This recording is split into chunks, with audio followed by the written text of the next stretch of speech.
Assalamualaikum semuanya. Semoga kalian semua dalam keadaan sehat dan dilancarkan rezekinya.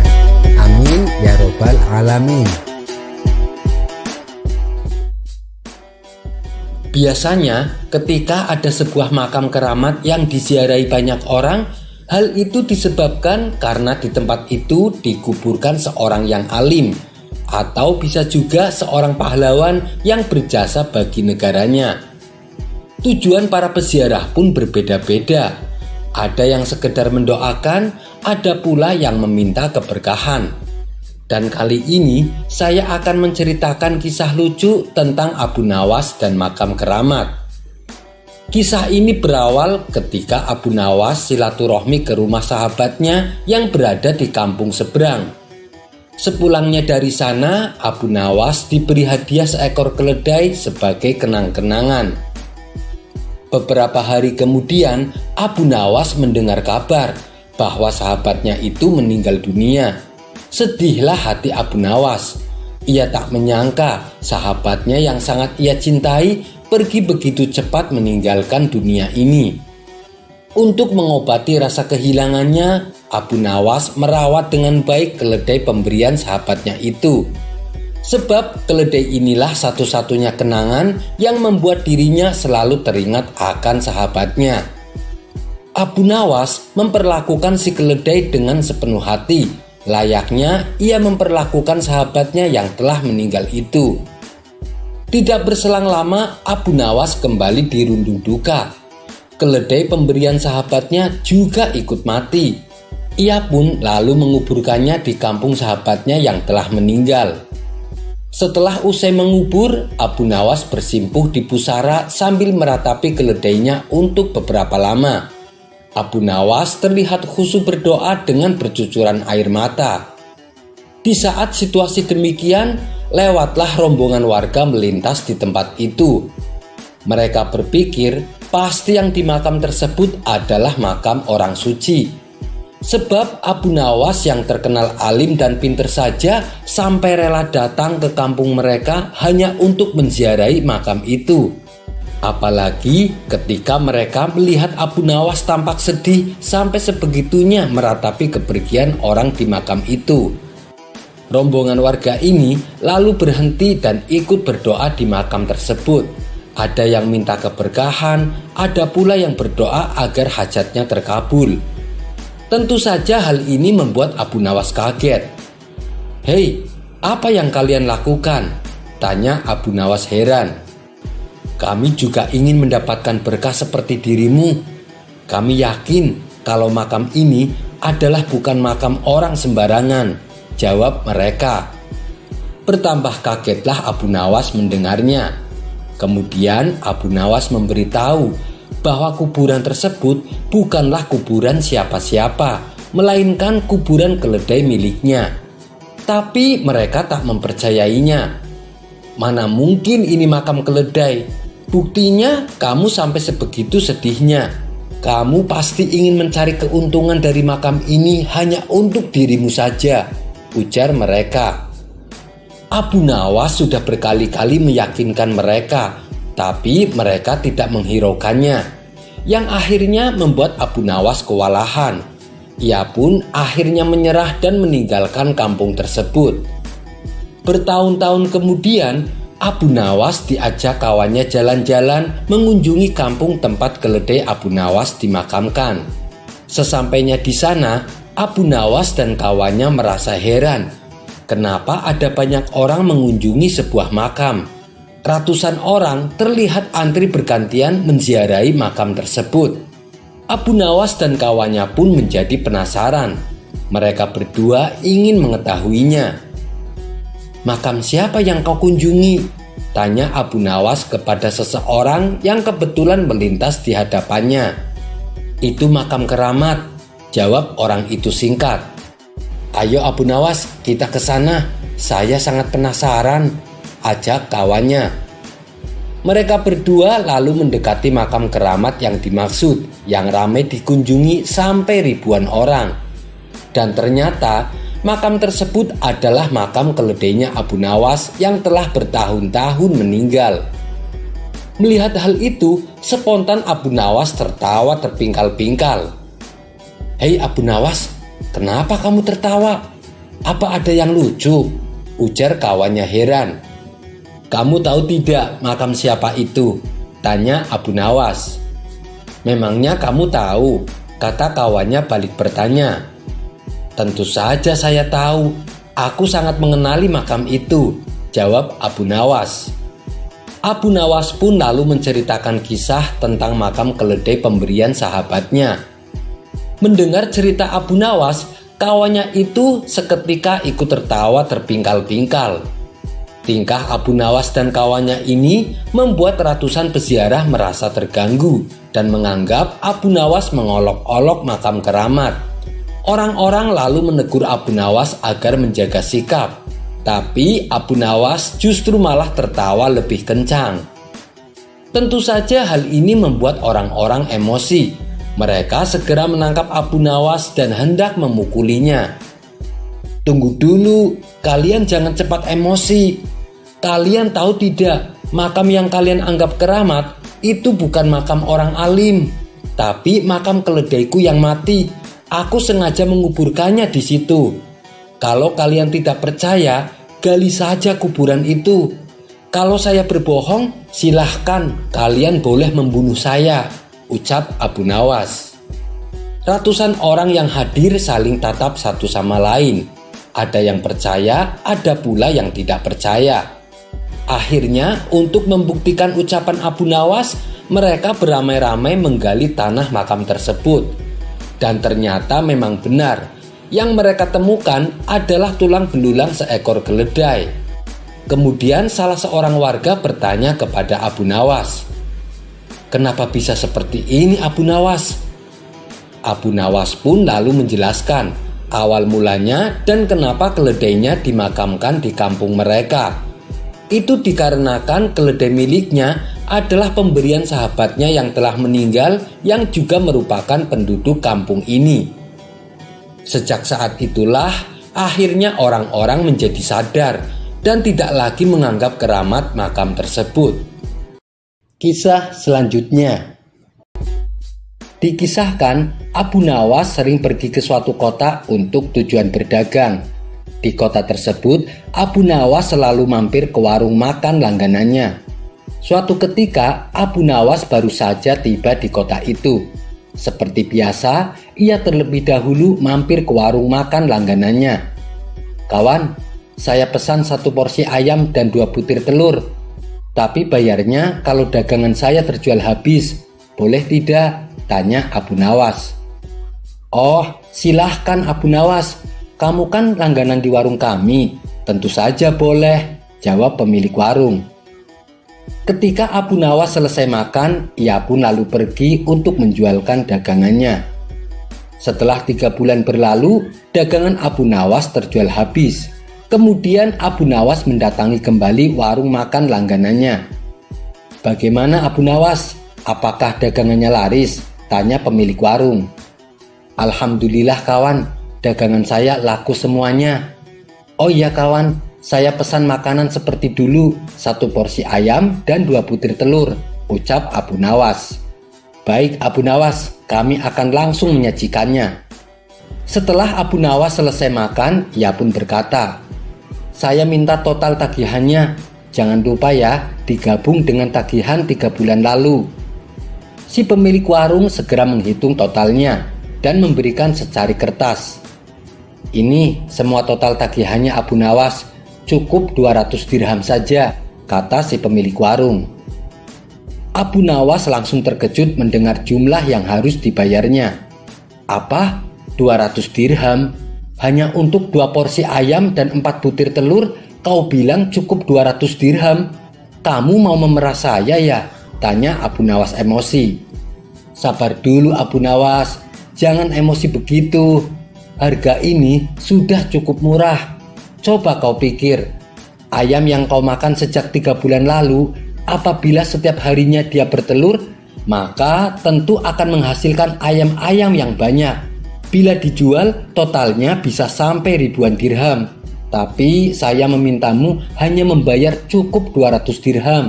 kata si pemilik warung menjelaskan. Ini tidak adil. Bagaimana kau bisa yakin satu ayam akan menghasilkan beberapa ayam? Ini hanya akal-akalanmu saja, ujar Abu Nawas. Mendengar perkataan Abu Nawas, si pemilik warung pun menjadi marah dan terjadilah perdebatan sengit antara mereka berdua. Kita harus menyelesaikan masalah ini. Kita temui Tuan Hakim saja. Apakah kau keberatan? Tanya si pemilik warung. Aku tidak takut. Ayo kita ke tempat Tuan Hakim, tantang Abu Nawas. Ketika keduanya pergi menemui Hakim, ternyata Tuan Hakim berpihak kepada si pemilik warung. Rupanya Tuan Hakim akan dijanjikan kiriman makanan lezat oleh si pemilik warung. Lalu Hakim bertanya kepada Abu Nawas, apakah kalian berdua menyepakati harga sejak 3 bulan lalu? Tidak Tuan Hakim, jawab Abu Nawas. Kalau begitu, mungkin saja dalam jangka waktu 3 bulan, ayam yang kamu makan akan menghasilkan ratusan telur dan ayam, tutur Tuan Hakim. Iya, itu mungkin saja, tapi kalau ayamnya hidup, sedangkan ayam yang aku makan sudah mati dan dimasak, balas Abu Nawas. Namun pendapat Abu Nawas tidak dihiraukan oleh Tuan Hakim, karena ia cenderung memihak kepada si pemilik warung. Saya minta kasus ini ditangguhkan sampai besok pagi, karena waktu sudah menjelang sore, pinta Abu Nawas. Permintaan Abu Nawas pun dikabulkan oleh Tuan Hakim. Seharian Abu Nawas memikirkan cara supaya bisa memenangkan kasusnya. Namanya saja Abu Nawas, dia tidak akan pernah kehilangan akal cerdiknya. Akhirnya, aku menemukan ide yang cemerlang, kata Abu Nawas dalam hati. Pada esok harinya, berangkatlah Abu Nawas menuju rumah Tuan Hakim. Setibanya di sana, ternyata si pemilik warung sudah datang lebih awal. Kenapa kau terlambat dan membiarkan kita menunggu? Tanya Tuan Hakim jengkel. Maaf Tuan Hakim, tadi ada tamu kawan bisnis. Dia minta biji gandum untuk ditanami. Terpaksa aku harus merebusnya dulu. Setelah matang, baru aku berikan kepadanya untuk ditanam. Itulah yang membuatku datang terlambat, kata Abu Nawas menjelaskan. Mendengar itu, Tuan Hakim dan pemilik warung menertawakan Abu Nawas.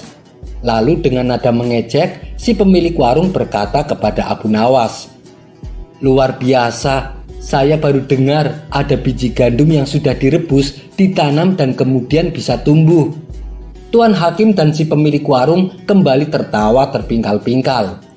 Setelah tawa mereka mereda, Abu Nawas pun berkata, itu memang aneh, tapi kenapa kalian tidak tertawa ketika mendengar ada ayam yang sudah dimasak bisa bertelur dan berkembang biak, lalu dipatok dengan harga sebesar 200 dirham. Spontan Tuan Hakim dan pemilik warung terdiam, tak sepatah kata pun yang terucap dari mulut mereka. Kenapa kalian diam saja? Apa harus aku yang tertawa? Tanya Abu Nawas. Wajah mereka berdua mendadak langsung pucat. Setelah terdiam agak lama, Abu Nawas pun lalu pergi meninggalkan mereka. Akhirnya Abu Nawas berhasil lolos dari siasat licik si pemilik warung. Kisah selanjutnya. Di setiap datangnya bulan Ramadan, ada salah satu malam yang sangat dinanti-nantikan umat Islam, yaitu malam Lailatul Qadar. Pada malam tersebut, semua amal ibadah kita yang hanya semalam akan dihitung seperti ibadah selama 1000 bulan. Dan ternyata, kisah awal mula adanya Lailatul Qadar berhubungan erat dengan kisah Nabi Sam'un.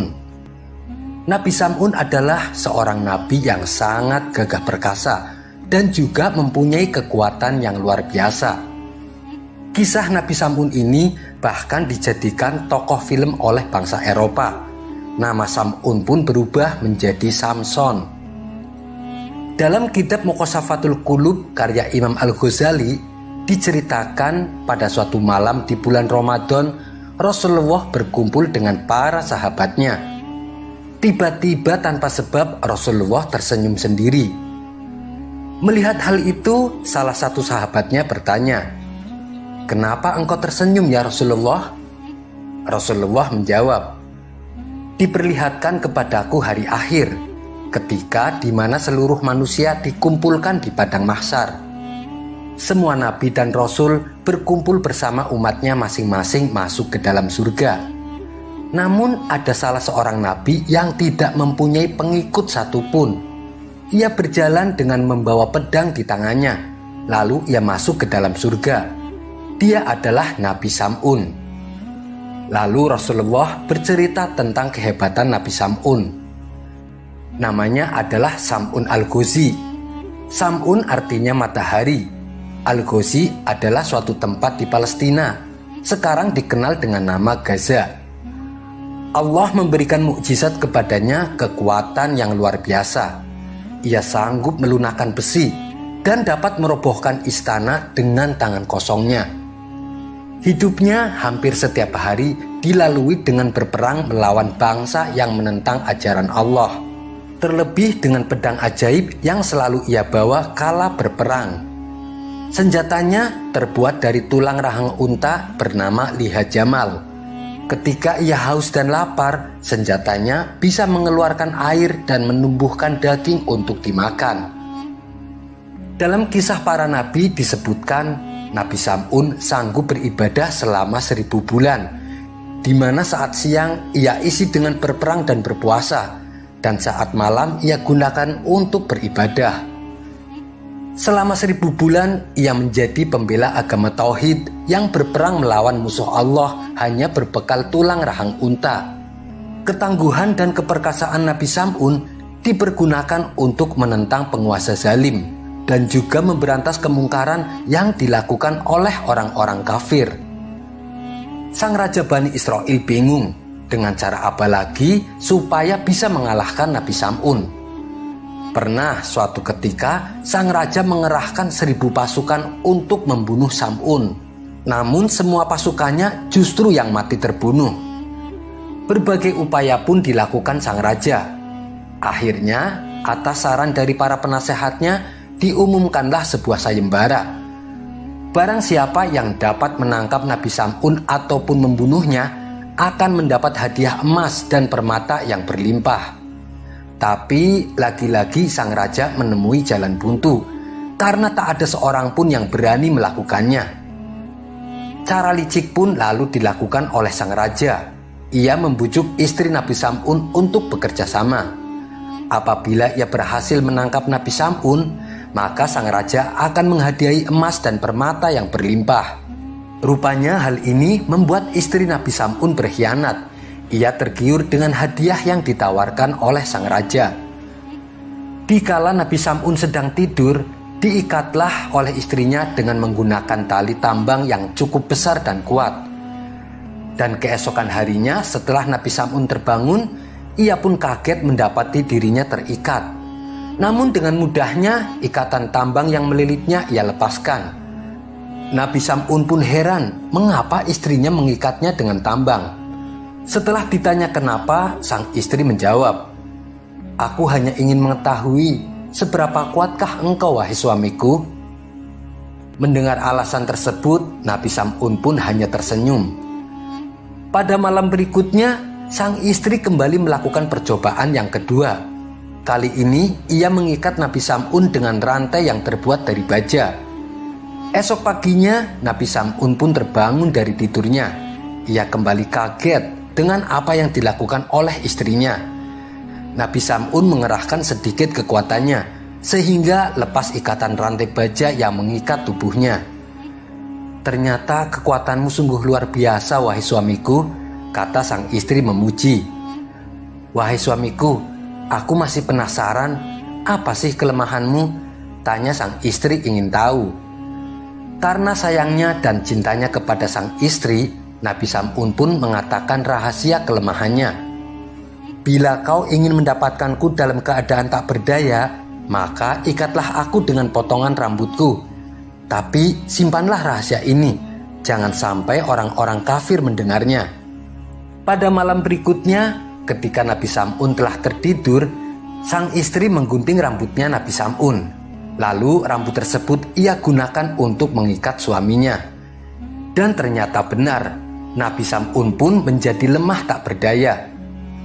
Keesokan harinya, istrinya melaporkan kepada sang raja bahwa ia telah mengetahui kelemahan suaminya dan kini suaminya dalam keadaan terikat tak berdaya.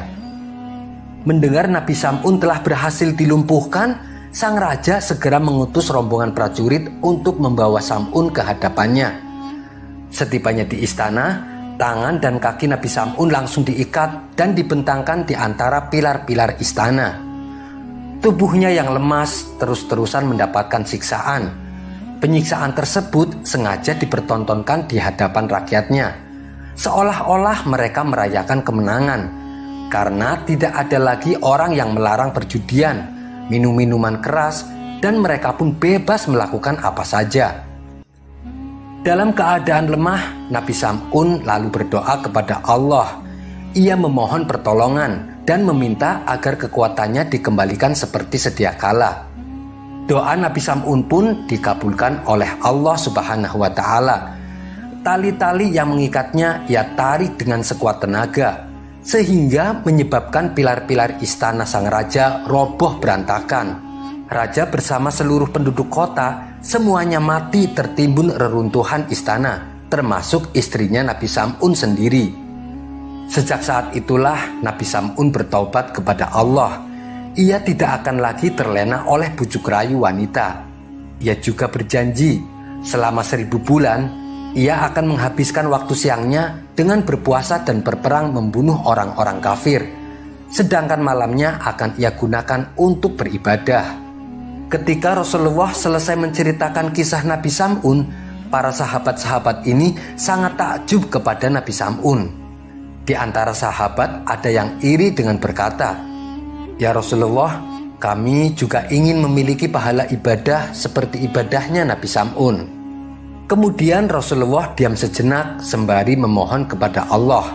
Rasulullah meminta agar umatnya ini diberikan kekuatan beribadah, sehingga memperoleh pahala sebagaimana pahala ibadahnya Nabi Sam'un. Walaupun beliau mengetahui bahwasanya umatnya banyak kelemahan, usianya juga tidak lama seperti nabi-nabi terdahulu. Tapi Allah Subhanahu wa Ta'ala mendengar permohonan Rasulullah. Kemudian turunlah wahyu kepada Rasulullah surat Al-Qadar, di mana dalam surat tersebut menjelaskan keistimewaan malam Lailatul Qadar. Wallahu a'lam bishawab. Kisah selanjutnya. Belakangan ini situasi istana terasa mencekam. Pasalnya, Baginda Raja mendapat pesan ancaman pembunuhan dari seseorang yang belum diketahui identitasnya. Untuk menjaga keselamatan Baginda Raja, para prajurit disiagakan di setiap sudut-sudut istana dan di setiap pintu masuk. Namun Baginda Raja terlihat merasa kurang nyaman. Perasaan was-was selalu menghantui dirinya. Melihat gelagat rajanya yang cenderung ketakutan, Panglima pengawal istana berkata kepadanya, "Ampun Paduka yang mulia, kenapa sih Paduka masih terlihat saja gelisah? Para prajurit akan selalu menjaga Paduka kemanapun Paduka pergi. Insya Allah Paduka akan tetap aman." Baginda Raja hanya tersenyum mendengar penuturan Panglima prajuritnya. "Wahai Panglima, kamu salah sangka kalau menganggap aku ketakutan. Semua urusanku aku pasrahkan kepada Allah, termasuk kematianku," jawab Baginda Raja. "Ampun Paduka yang mulia, lalu apa yang membuat Baginda Raja terlihat sangat gelisah?" tanya Panglima penasaran. "Saya hanya merasa jenuh dengan keadaan ini, wahai Panglima. Kemana-mana harus dikawal. Dan saya juga tidak bisa lagi berburu ke hutan seperti biasanya. Sedangkan saya ini butuh hiburan," jawab Baginda Raja. "Tapi ini kan demi keamanan Paduka. Kami tak akan membiarkan keselamatan Paduka terancam. Begini saja Paduka, bagaimana kalau saya panggilkan Abu Nawas untuk menemani Paduka?" saran sang Panglima. Sejenak Baginda Raja terdiam. Kenapa ia tak terpikirkan akan Abu Nawas? Dengan kehadiran Abu Nawas tentu bisa membuatnya terhibur. "Benar sekali Panglima, Suruh secepatnya Abu Nawas datang ke istana, titah Baginda Raja. Maka beberapa prajurit kerajaan segera berangkat menuju rumah Abu Nawas. Sesampainya di sana, salah satu prajurit berkata, "Tuan Abu, Anda diperintah Baginda Raja untuk ke istana sekarang juga." Abu Nawas yang sedang enak duduk santai tidak terlalu menghiraukan perkataan prajurit tersebut. "Untuk apa aku ke sana? Baginda Raja mau mengerjaiku lagi ya? Aku sedang tidak semangat untuk meladeninya. Bilang sama rajamu, Abu Nawas tidak mau datang ke istana. Kalau Baginda Raja marah dan ingin memenjarakanku, silahkan tangkap aku, daripada aku harus meladeninya," tutur Abu Nawas. "Tuan Abu, apa Tuan Abu tidak dengar kabar? Baginda Raja mendapat ancaman pembunuhan. Baginda mengundang Tuan Abu untuk menemaninya," balas salah satu prajurit. Abu Nawas tersentak kaget mendengarnya. "Benarkah itu? Baiklah, saya akan segera ke sana," ucap Abu Nawas.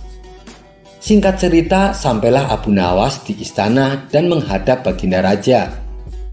"Wahai Paduka yang mulia, apa benar Paduka Raja mendapat ancaman pembunuhan?" tanya Abu Nawas memastikan. "Benar Abu Nawas, tapi aku sedikit pun tidak merasa takut, karena hidup dan matiku Allah yang menentukan. Aku mengundangmu ke sini untuk menghiburku agar aku tidak merasa jenuh Abu Nawas," balas Baginda Raja. "Baiklah Paduka yang mulia, mulai saat ini saya akan setia menemani Paduka Raja," ucap Abu Nawas. Sejak saat itu, Abu Nawas ikut menjaga keamanan Baginda Raja. Semua tamu yang ingin bertemu dengan Baginda Raja harus melalui izin dari Abu Nawas, termasuk juga masalah makanan. Semua makanan yang akan dihidangkan kepada Baginda Raja harus melalui izin daripada Abu Nawas. Suatu kali, ketika Baginda Raja merasa lapar, ia meminta hidangan kepada Abu Nawas. Abu Nawas segera memerintahkan para koki istana untuk memasak sayuran yang enak. Setelah hidangannya matang, para koki langsung menyajikannya di hadapan Baginda Raja. "Wahai Abu Nawas, apakah hidangan ini aman?" tanya Baginda Raja. "Jangan khawatir Paduka yang mulia, makanan ini dijamin aman dan tidak mengandung racun. Bahkan sebaliknya, ini adalah hidangan sayuran yang paling enak di dunia," jawab Abu Nawas. Setelah Baginda Raja mencicipinya, ia menjadi ketagihan. "Kamu benar Abu Nawas, hidangan ini sangat enak dan lezat," puji Baginda Raja. Sejak saat itu, hampir setiap hari Baginda Raja meminta supaya dimasakkan sayur tersebut. 5 hari kemudian, koki istana masih saja membuat masakan yang sama seperti hari-hari sebelumnya. Karena sudah merasa bosan, Baginda Raja berkata kepada Abu Nawas, "Singkirkan semuanya, aku benci makanan ini." Abu Nawas yang sedang berada di samping Baginda Raja menimpali ucapan rajanya itu. "Benar Paduka yang mulia, sayuran ini memang yang terburuk di dunia." Mendengar itu, Baginda Raja heran dengan ucapan Abu Nawas. "Kamu ini aneh Abu Nawas. Beberapa hari yang lalu kau bilang ini adalah hidangan yang paling enak di dunia. Sekarang kau bilang ini adalah hidangan sayuran paling terburuk di dunia. Yang benar yang mana Abu Nawas?" tanya Baginda Raja. "Kenapa Paduka tanya ke saya? Saya ini pelayan raja, bukan pelayan sayuran. Jadi apapun yang Baginda katakan, saya juga akan mengatakan yang sama," jawab Abu Nawas enteng. Spontan Baginda Raja tertawa dengan ulah Abu Nawas ini. Kisah selanjutnya. Malam itu, Baginda Raja terlihat sangat gelisah. Badannya terasa letih, namun tak bisa tidur. Padahal ia sudah berusaha memejamkan mata selama beberapa menit, namun hasilnya tetap nihil. Hingga pertengahan malam tiba, Baginda Raja masih saja belum bisa memejamkan matanya. Ia pun lalu memanggil salah seorang pengawal istana. "Hei pengawal, umumkan kepada seluruh rakyat kerajaan, barang siapa bisa membuat saya tertidur akan diberi hadiah 10 kantong uang emas," titah Baginda Raja. Pengawal istana bergegas memberi isyarat kepada bawahannya agar bergerak cepat. Maka disebarlah seluruh pasukan ke setiap pelosok desa untuk mengumumkan sayembara tersebut. Tak lama berselang, datanglah 2 orang peserta yang berminat mengikuti sayembara. Setelah diizinkan oleh pengawal, mereka berdua masuk ke kamar Baginda secara bergantian. Peserta pertama masuk ke dalam kamar pribadi raja. Ia duduk di kursi yang sudah disediakan oleh pengawal. Peserta pertama memulai ceritanya. Dahulu kala ada pemuda durhaka bernama Tha'labah. Kelakuan kurang ajarnya membuat hati kedua orang tuanya terluka. Namun menjelang wafatnya Tha'labah pun bertaubat. Dan di saat sakratul mautnya, Tha'labah tak kunjung meninggal. Ia sakratul maut hingga berbulan-bulan. Doa Rasulullah pun tidak dikabulkan, kecuali kesalahannya dulu dimaafkan oleh kedua orang tuanya. Sampai cerita itu habis, Baginda Raja malah semakin sulit tertidur karena ia asik menyimak cerita tersebut. Peserta pertama pun dianggap gagal dan disuruh pulang ke rumah. Giliran peserta kedua masuk ke kamar Baginda Raja. Peserta kedua duduk bersila di kursi yang sudah disediakan oleh pengawal istana. Dengan percaya diri, ia pun mulai bercerita. Begitu cantik jelitanya Ratu Balkis, membuat siapapun kepincut, termasuk para jin. Namun sayang, di balik kesempurnaan parasnya, Ratu Balkis digosipkan mempunyai kutil di betis sebelah kirinya. Nabi Sulaiman lalu ingin membuktikan kebenaran gosip tersebut. Beliau kemudian mengundang Ratu Balkis untuk datang ke istananya. Karena penasaran dengan kelanjutan ceritanya, Baginda Raja malah dibuatnya menjadi susah tidur. Peserta kedua pun dianggap gagal. Ia dipersilahkan kembali pulang ke rumahnya. Hal ini membuat pengawal istana pusing 7 keliling. Karena raja mereka tak kunjung bisa tidur. Di puncak kekesalan Baginda Raja, pada saat itulah Abu Nawas datang. Ia memasuki kamar Baginda dan memberi hormat. Kemudian Abu Nawas duduk di sebelah Baginda Raja yang sedang rebahan di tempat tidurnya. Setelah dipersilahkan, Abu Nawas mulai bercerita. Dulu ada seekor raja semut yang kurang kerjaan. Ia masuk ke kuping sebelah kanan orang yang sedang tidur. Lalu ia keluar lagi, masuk lagi, dan keluar lagi. Kemudian masuk ke kuping kiri, keluar lagi, masuk lagi, dan keluar lagi. Baginda Raja pun kesal mendengar kisah yang dituturkan oleh Abu Nawas.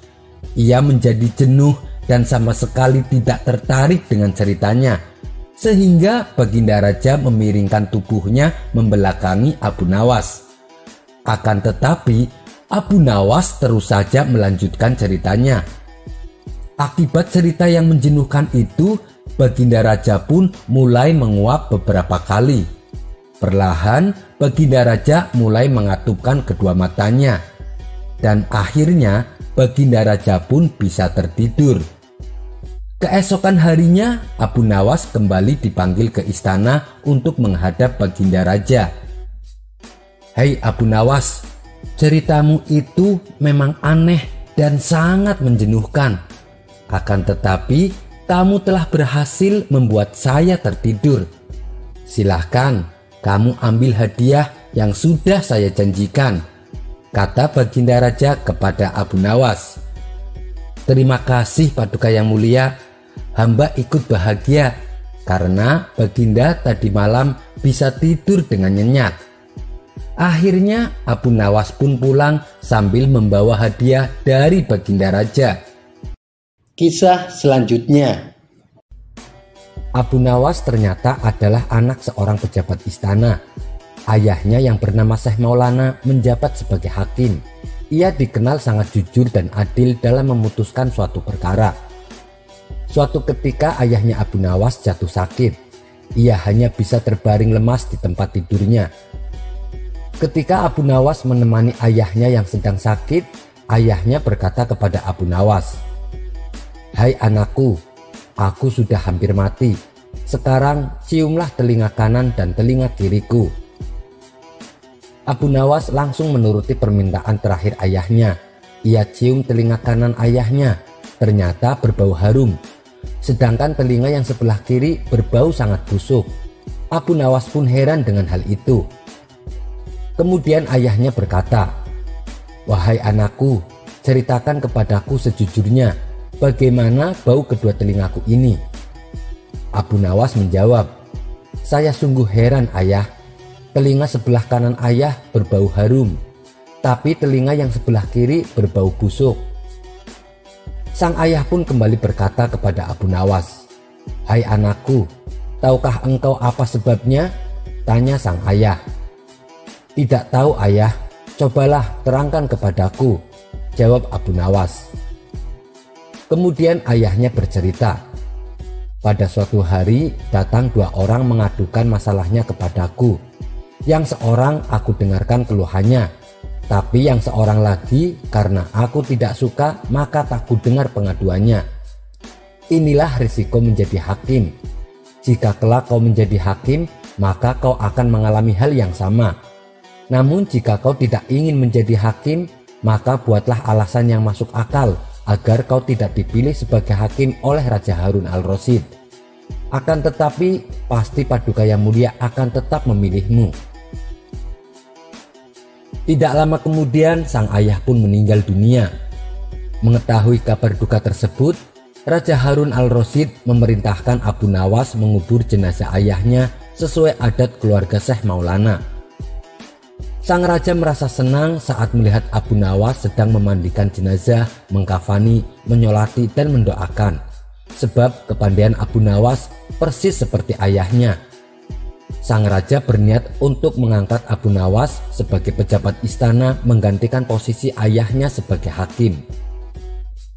Namun setelah prosesi pemakaman ayahnya selesai, tiba-tiba perilaku Abu Nawas mendadak berubah. Ia bertingkah seperti orang gila. Abu Nawas mengambil batang daun pohon pisang lalu menaikinya dan berlari pulang menuju ke rumahnya. Semenjak itu, kemanapun Abu Nawas pergi, ia selalu berlari dengan menaiki batang daun pohon pisang. "Apa yang terjadi denganmu, wahai Abu Nawas?" tanya salah seorang warga. "Memangnya ada yang salah denganku? Aku keliling kampung dengan menaiki kuda, apakah aneh?" jawab Abu Nawas pura-pura gila. Semua warga pun semakin yakin kalau Abu Nawas memang sudah menjadi gila. Ada juga yang beranggapan Abu Nawas gila setelah ditinggal kepergian ayahnya. Desas-desus Abu Nawas menjadi gila sampai juga ke telinga sang raja. Padahal sang raja berniat untuk mengangkat Abu Nawas menjadi hakim.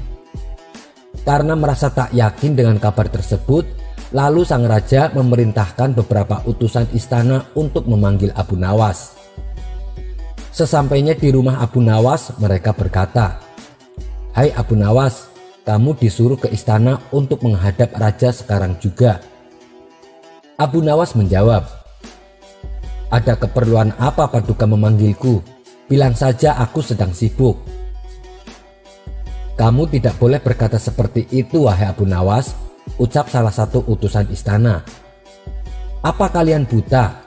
Aku sedang sibuk memandikan kuda," hardik Abu Nawas sambil membasuh batang daun pisangnya dengan air.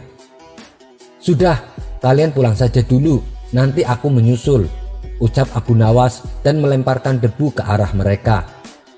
Para utusan istana langsung berlarian balik ke istana. Setibanya di istana, sang Raja Harun al-Rasyid bertanya, "Mana Abu Nawasnya? Kenapa tidak bersama kalian?" "Ampun Paduka Yang Mulia, ternyata kabar yang beredar di masyarakat benar adanya. Abu Nawas memang sudah benar-benar gila. ia menganggap batang daun pohon pisang sebagai kuda. Bahkan ia mengusir kami dengan menaburi debu ke arah kami, jawab mereka. Lalu bagaimana menurut pendapat kalian dengan rencana saya yang akan mengangkat Abu Nawas menjadi hakim? Tanya sang raja. Salah satu penasehat istana menjawab, kita tunggu saja dulu Paduka Yang Mulia. Mungkin Abu Nawas masih depresi dengan kepergian ayahnya. Tunggulah sampai 40 hari atau 100 hari. Usulan tersebut akhirnya disetujui oleh sang raja. Sementara Abu Nawas yang masih berpura-pura gila selalu menanti kabar adanya pengangkatan hakim yang baru. Tapi ternyata pihak istana masih menantikan Abu Nawas untuk menjadi hakim. Maka selama itu pula Abu Nawas terus-menerus bertingkah layaknya orang gila. Setelah 100 hari berlalu, pihak istana tidak menjumpai perubahan pada Abu Nawas. Mereka menganggap Abu Nawas masih tetap gila, bahkan gilanya semakin menjadi-jadi. Akhirnya dengan terpaksa Raja Harun al-Rasyid mengangkat orang lain untuk dijadikan hakim. Mendengar kabar berita tersebut, Abu Nawas yang tadinya bertingkah gila saat itu juga langsung berubah kembali menjadi Abu Nawas yang semestinya. Ia pun mengucapkan syukur karena tidak jadi diangkat menjadi hakim. Beberapa hari kemudian Abu Nawas dipanggil ke istana untuk menghadap Paduka Raja. Apa yang menyebabkanmu berpura-pura gila wahai Abu Nawas? Tapi setelah jabatan hakim diberikan kepada orang lain, sifat gilamu mendadak waras. Padahal aku menginginkanmu untuk menjadi hakim, ucap sang raja. Abu Nawas menjawab, wasiat ayahku mengatakan supaya aku menolak menjadi hakim. Tapi sekeras apapun aku menolaknya, pasti Paduka Yang Mulia akan memaksa saya menduduki jabatan hakim. Kalau aku menolaknya, pasti Paduka akan menghukum saya. Oleh sebab itulah, agar saya terhindar dari hukuman dan juga tidak diangkat jadi hakim, maka saya berpura-pura gila. Sang raja pun memahami keinginan Abu Nawas. Sampai bertemu lagi di kisah selanjutnya. Wassalamualaikum warahmatullahi wabarakatuh.